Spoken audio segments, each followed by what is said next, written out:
There are many ways to move your business to Canada. Let's see what ways are most popular in 2024. Stay tuned, let's get started. Just a quick reminder before we start.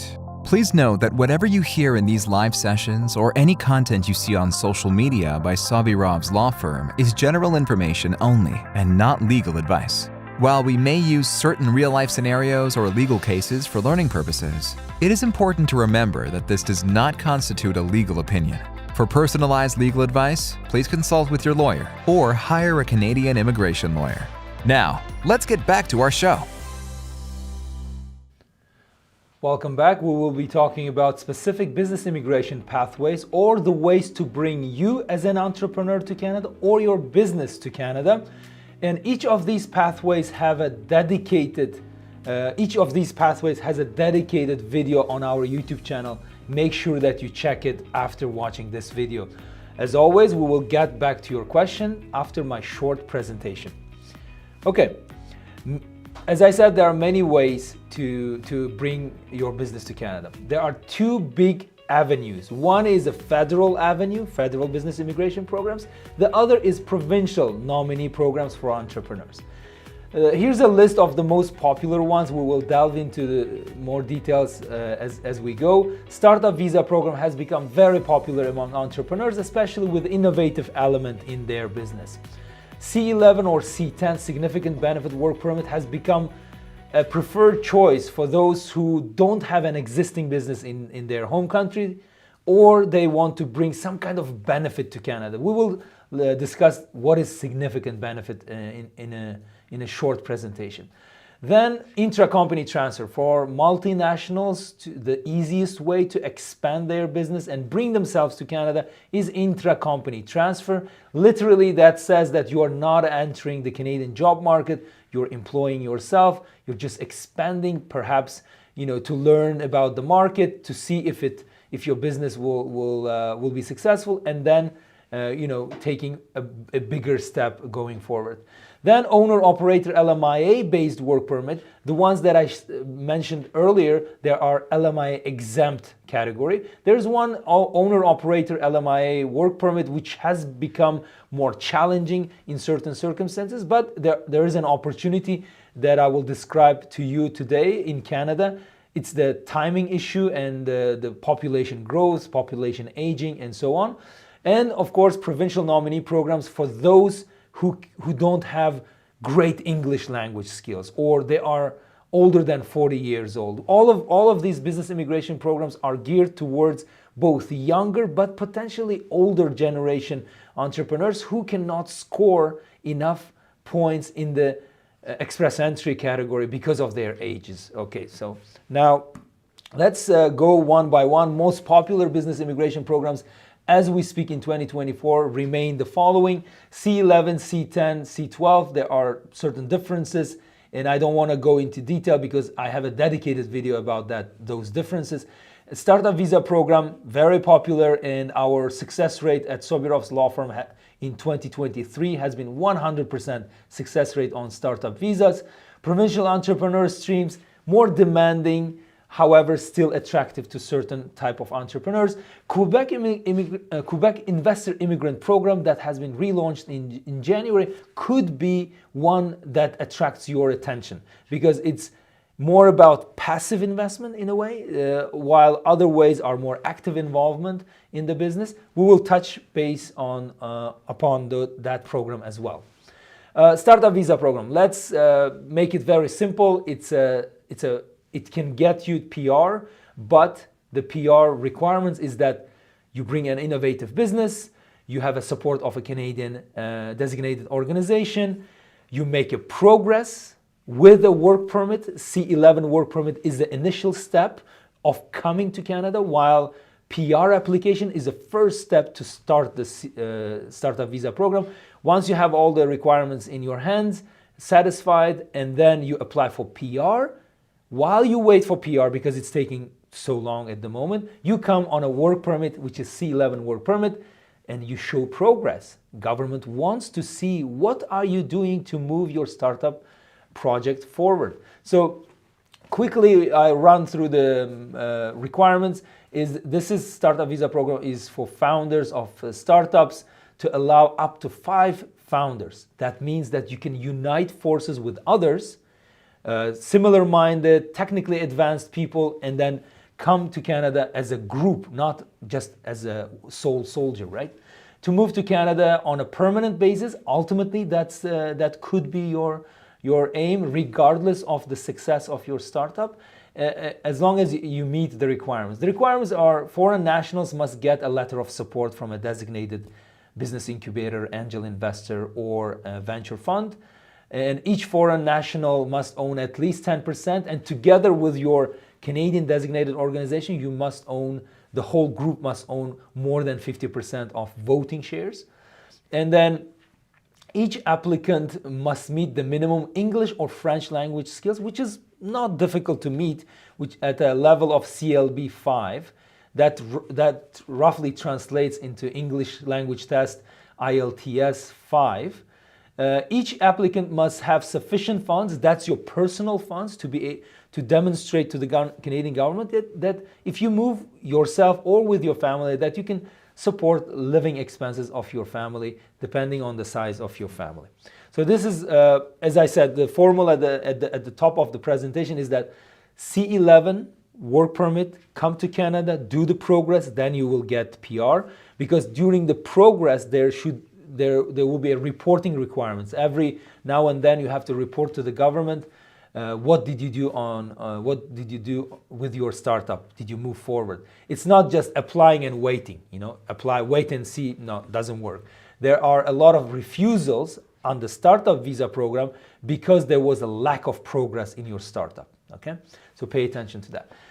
C11 as an independent application other than startup visa. C11 significant economic benefit work permit is originally was made for people of arts, culture, and sports, but economic benefit has also been recognized. Some of the scenarios here is that, for example, economic benefits are benefits that would contribute to company's growth, expansion, or continuation, and that have fiscal benefits, like monetary benefit. Some example of our clients, let's see, preventing the disruption of employment for Canadians or permanent residents.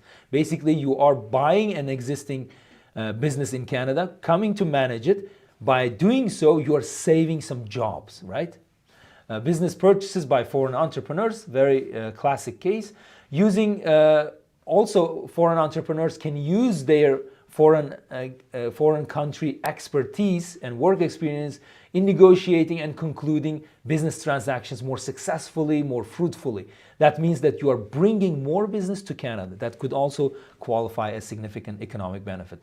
Advancing a certain Canadian industry through marketing expansion, basically coming to Canada so that your presence in Canada allows to export more things outside of Canada. Export businesses that open new markets for Canadian products and services, another classic example of C11 work permit. Job creation, very classic, very obvious that if you create more jobs in Canada, that is counted as significant benefit, and so on and so forth. You can read it on that slide, that there are many ways to present your significant economic benefit. That's where your basically legal work as a lawyer, our work comes in to present an argument that means that you are bringing benefits to Canadians and Canada as a whole. In our experience, again, the C11 work permit has been more successful when they go through entrepreneur way, like buying a business. C11 self-employed, when you start your own business from scratch, has a success rate of almost 71%, 70.5% to be exact. C11 entrepreneur stream, when you buy an existing business in Canada and put your efforts to further develop that business, that kind of applications had more success rate of almost 86%. Top 3 reasons that were used by IRCC to refuse this application were: 1, viability of business. Government says your business is not viable, you didn't do enough research, and so on. Second reason, applicants' ability to run the proposed business in Canada, including the language skills. Many questions are surrounding the language skills. They say, can I come to Canada to do business, but I don't know English or French? That question is very specific and on two fronts. One, do you want to run a business in a country of which the language of which you don't know? Isn't it risky? The business is risky by nature, but if you add a lack of language skills, it becomes even riskier. And to compete in a foreign language that you don't know, that's another aspect. Remember, you cannot just be passive shareholder and then come to Canada. You got to be actively involved in the business. To be actively involved in the business, language is one of the key criteria. And on the second front, when you even get a job offer from your company that you purchase without language skills, then the embassy will say, does this person have enough capacity and capabilities to run this business? He doesn't know language, he doesn't know French, he doesn't know English. How come that he will be? Because the government's focus is not just to bring you here. The government's focus, and our focus to be exact, is to bring you here to succeed, not to fail, okay? So that's the number two. Number three, no significant benefit was found due to job creation plans. So in some scenarios when foreign entrepreneurs, they want to bring themselves, but not necessarily create any jobs for Canadians. That's also a big red flag. And as I said, it should be your presence in Canada should be improving the condition of that business in Canada. If you just come and continue as business as usual, it's not a good argument to make. Now, C10 work permit is very peculiar situation, and it's a sister of C11 when government has given ultimate flexibility for IRCC officers. If there is no situation which squarely fits C11 situation or C12 situation, they use this code C10 when on the balance of practical considerations, your presence in Canada will bring some benefit, right? Significant benefit. And that's some of the examples are general economic support for Canada, advancement of a Canadian industry, such as technological development and so on, increased health and well-being of Canadians, increased tolerance, knowledge, and opportunities, which indicates that you can come to Canada through your NGO or charitable organizations using C11 work permit. So this gives ultimate flexibility for Canadian immigration officers to qualify you for this work permit. Now, ICT work permit, which is very popular among multinationals, multinational corporations that want to expand to Canada. Companies that are looking to expand can use as a first initial step to learn the market, establish a presence in Canada, transfer key employees, management and executives and knowledge holders, and see if Canada is something that they want to be in the future and then go big. So it could be a good first step. There are some advantages. One is obviously after working under ICT work permit for about a year, 12 months, you may be eligible for permanent residence if permanent residence is your ultimate goal. So some companies come to Canada to do business. They don't care about the immigration aspect or becoming permanent residents. Some of them they do. They care about PR. Advantages of the program is that you can learn, you can live and run the business in Canada, bring your family to Canada, your kids go to free education, no minimum investment required. Why? Because your presence in Canada, your expansion should be enough investment should be done to run your Canadian operations. Okay, there's no minimum investment. Doesn't mean that you spend $0. You spend some dollars, but there's no strict requirements to bring like $500,000 or $1 million to Canada. You need to see what kind of business you want to do and supply with enough cash your Canadian operations when you want to do ICT. No physical presence required for you because you can be managing your Canadian office from your home country. You can come to Canada to manage. You can travel in between because entrepreneurs travel all the time. Then option to transfer to your employees from home company. There are certain employees that help you to learn the new market, to expand into new market. You can bring them too. And more or less speedy process. It's a fast process. Within a couple of weeks you can get a result depending on the country of citizenship and where you're applying from. And options to stay permanently if you choose so after a year of running your Canadian office. Now the owner-operator. I mentioned it earlier at the beginning of my presentation. Owner-operator has become more difficult, but it's still there. It's an LMIA pathway. Basically, you need to, your company in Canada that you will purchase needs to obtain LMIA to hire you if you want to work. Why this program is relevant still in 2024? Because of these two facts. In 2017, Business Development Bank of Canada said that close to 60% of Canada's small and medium business owners are aged 50 or older, and they will be retiring, basically. There's a retirement boom coming. Remember, after Second World War, we had a baby boom. Those babies now have grown, became business owners. Now they want to retire by selling their businesses. So Canadian Federation of Independent Businesses in January 2024 predicted that they made a research and found out, it's not just a prediction, 76% of Canadian-owned small and medium business enterprises, by small and medium they mean those that employ 1 or 499 employees. I don't think it's a small and medium, it's a large corporation if you have 400 workers. So in any case, 76% of those companies will be retiring. The owners of those companies will be retiring. They will be selling their business. That's why now it's, as a foreign entrepreneur, maybe this is the right time to come in and say, hey, I want to buy your business. I like what you did so far. Let's transition from you to me as an owner. Let me take over. You retire and live your happy life in retirement.